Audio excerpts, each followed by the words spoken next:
What is happening, everybody? Sorry that we didn't do this video for a couple of weeks, but it's not Brady's fault. It's entirely my fault. I was busy. I was away for a week because it was my sister's college graduation, and then I had some other work stuff on the subsequent Wednesday. So a few weeks since Brady and I recorded one of these videos together, we break down our favorite DFS options to help you guys build a core for your lineups. As you're watching this video, do us a favor. Like the video, subscribe to both our YouTube channels, Stochastic as well as DFS by the Numbers. Brady puts out a prolific amount of MMA content covering everything from betting to DFS to prize picks. So go check them out on DFS by the Numbers. And I'll be doing a full slate breakdown on Friday using the Stochastic Sims tools to show some of the best leverage spots as well as what's simulating out as the best options on the slate. But we've got an interesting card this week, Brady, and we'll start by talking about the main event here. We've got Edson Barboza taking on Liveron Murphy. And one interesting thing that we've seen ever since the departure of USADA has been that all of a sudden, all these older fighters who seem like they're kind of washed, starting to make comebacks and winning a lot of fights. Is this going to be another fighter who is close to the age of 40, Brady, that's able to pull off a little bit of an upset win?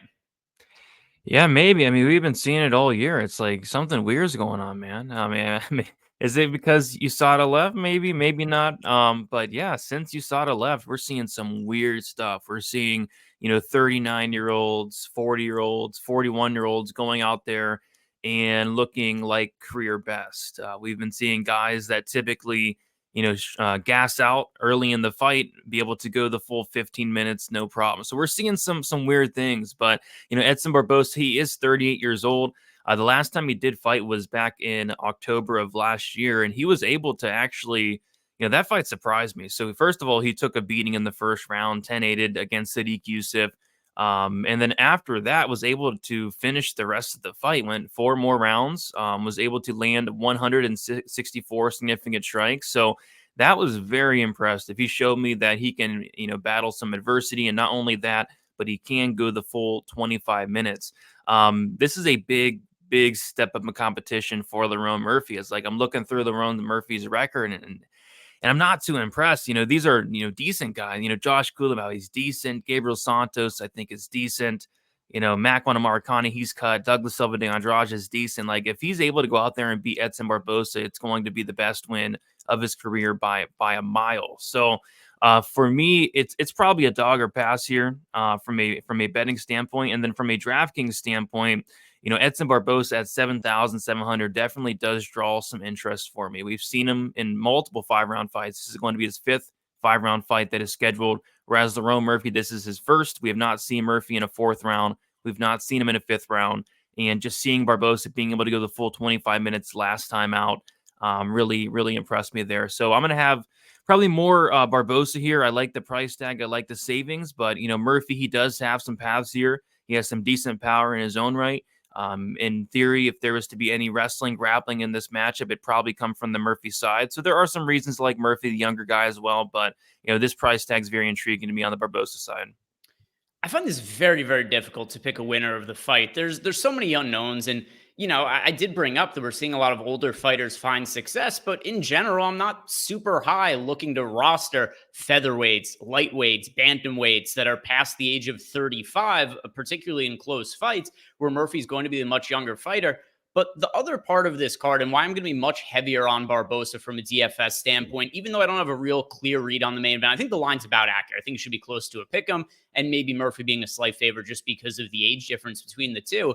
Is we're going to talk about cheap fighters in a little bit, Brady, and it's a nightmare for this week. There are so few cheap fighters that, number one, I feel are live to win, and then number two, even if they win, I don't feel great about the potential scoring upside for a lot of those cheap fighters. So the reason I'm going to be higher on Edson Barboza is just I think that he's much more live to win than a lot of the other fighters that are priced sub 8K this week. And then also I feel very confident that should he win, he's going to be an optimal lineup and he's going to put up a good score. So for DFS purposes, I'm going to be higher on the Barboza side for the cheaper price point.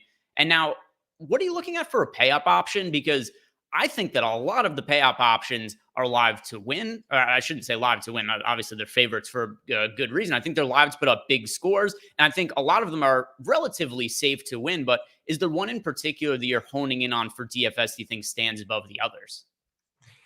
Yeah, and this is a fighter that did not have a great debut, and it's Tom Nolan. He got knocked out in the first round. Nicholas Moda got him here, but I think he's getting a really good spot to bounce back. So he's taken on Victor Martinez, aka who I like to say the guy that got knocked out by Jordan Levitt. And I'm still shocked to this day. And I had a bet on Jordan Levitt to win inside the distance that night. And thank goodness I did, because, obviously when you bet Jordan Levitt, you bet the sub prop, but I bet the inside the distance. And I was still shocked that he knocked him out. So if you're getting knocked out by Jordan Levitt, I really don't know what to say. Tom Nolan, he's 9,500, so he is very expensive, but I feel like he has, knockdown upside, early knockout upside. This is a guy that is 6'3" at lightweight. And not only that, Martinez is 5'8", so he's going to have a massive, massive height advantage. He's going to be towering over him. We have not seen Martinez in a while at this point. I think it's a get right spot here from Nolan. There was some hype on him prior to that knockout loss against Moda. This guy's only 24 years old. He has great volume and a ton of power. So I think that Tom Nolan goes out there and then sparks Martinez probably in the first round, gets a first round bonus, maybe gets a knockdown or two, and puts up a big score here. Yeah, I mean, it's hard to not pick Tom Nolan to win. Hard to not pick him to win inside the distance as well. I mean, like you said, if you're getting finished by Jordan Levitt, what is Tom Nolan going to do to you? And it's not to say that I'm super high on Tom Nolan as a prospect either. I just think he has so many advantages, both physically as well as the skill set against Victor Martinez. That I agree with you. I think he's a great pay up option.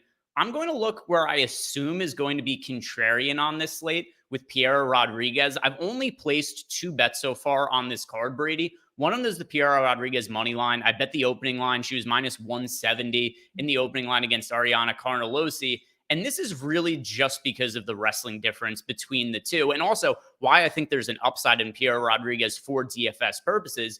Carnelossi on paper might be the worst wrestler on the UFC roster right now. She defends takedowns in an 8% clip, and Rodriguez is willing to shoot takedowns. She lands 3.31 takedowns per 15 minutes. So if we've got one fighter who can't defend takedowns taking on another fighter who just spams takedowns and lands a lot of them, you could see a scenario here where Piero Rodriguez wins and puts up a score kind of similar to what Lupi Godinez did against Carnelossi, where she landed 8 takedowns in a 15-minute decision. So Piero Rodriguez, I don't expect her to be all that popular. This is not a fight that's expected to finish inside the distance. She's $8,800. So if I'm looking to get different as well as target a fighter that I think has a sneaky amount of upside, I'm going with Piero Rodriguez, who I also have a bet on. I don't trust either of these fighters, but just stylistically, I could see the way where it potentially scores very well on the Rodriguez side. So that's a pay-up option that I'm looking at. I know it's a stupid fight to kind of be targeting for DFS purposes when you're looking at the name value, but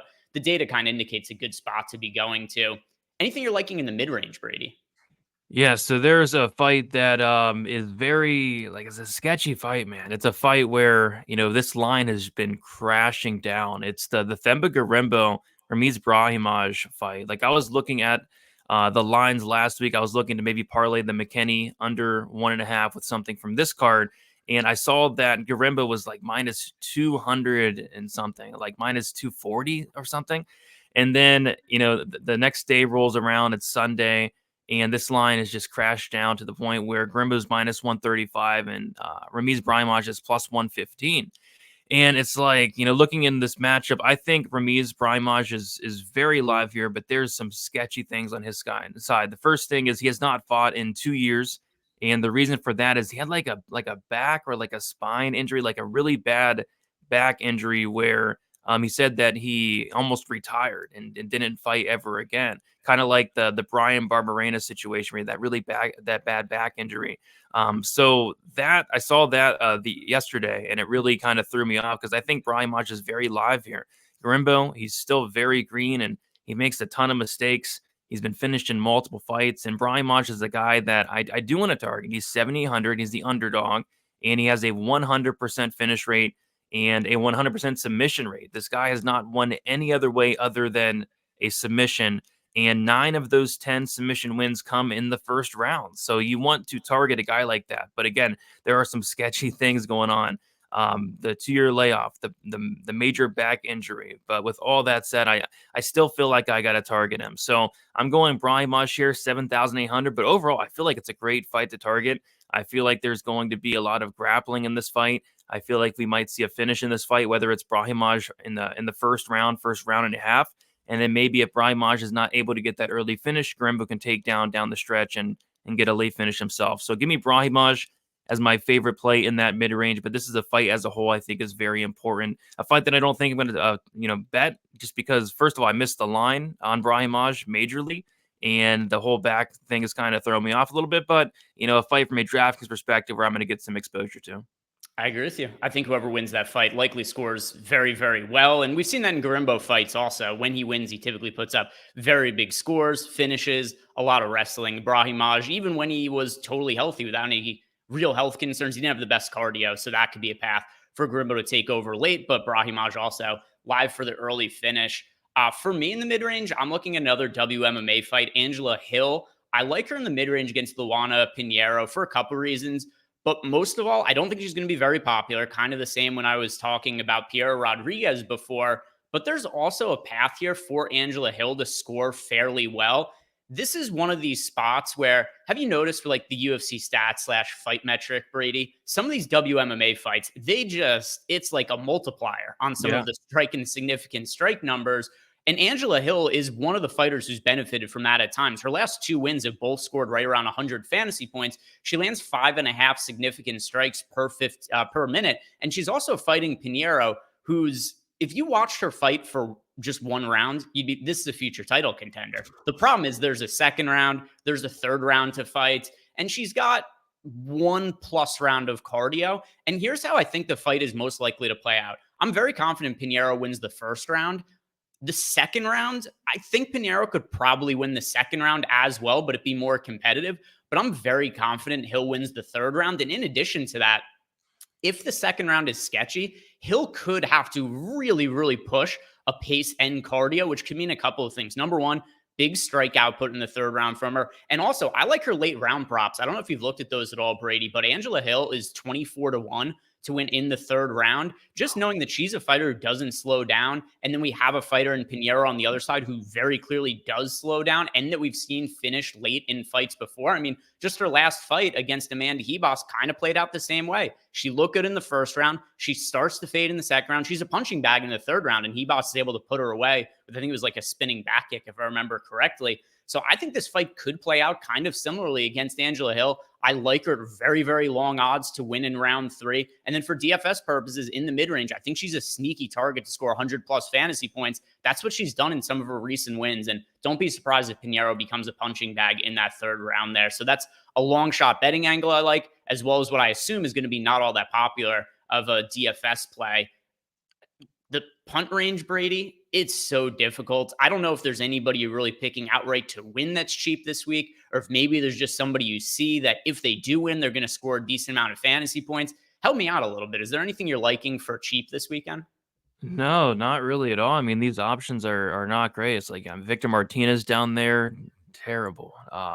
Vinicius Salvador, absolutely not. I guess the one guy would be Warley Alves, 7,200, just because anytime we've seen Abus Magomedov out of the first round, he has nothing left. I mean, that Sean Strickland fight, he looked really good in round 1, but after round 1 just fell off a cliff and he was done after the first 5 minutes. And the same thing in the Kyle fight. Looked okay in round 1, but that second round comes around and then he has nothing left in that second round. So Warley Alves, he's kind of a front runner in his own right, but at least he has shown the ability in some fights to be able to fight into that second and third round, whereas Abus thus far has not shown the ability to. So I'm actually picking Magomedov to probably knock out Alves in the first round. I think it comes early, but if he does not finish Alves in the first round, we've seen it time and time again. Abus can't seem to fight into that second or third. So I think Alves is a live dog for that reason. Not something I'm in love with, but I also don't want to play, some of these other fighters down here. I feel you. And the other thing with Abus as well that I think makes Warley Alves live is it looked to me in the fight against Bahayo that Abus was so aware of how poor his cardio is that he was like afraid to do anything. He did nothing for almost the entire fight. What was the strike output? Yeah, he landed 7 significant strikes in the first round of that fight. And then second round, he's like, oh my God, I have cardio in the second round. And he ups his output a little bit and he throws 20 significant strikes and looked better in the second round. But he just didn't do anything in the first round. You get concerned. Is this a guy who's so aware that he has poor cardio that he just kind of freezes and doesn't do anything in his fights? So relative to the other cheap options, I agree with you. I think Worley Alves is somebody to look at. One other fighter that I'll add to the mix who I have basically no confidence in, but if Alatang Lee comes in with a wrestling-based game plan, he is a capable wrestler. And then on the other side, Kletzen Rodriguez only defends takedowns at a 63% clip. So I think there's a path here for Alatang Lee to land takedowns. The problem is he just doesn't always come into fights with the smartest game plan. So I can't pick him to win the fight. But amongst all the fighters that are cheap, you could see the path where if he wins, it could actually be takedown based and he could score some fantasy points.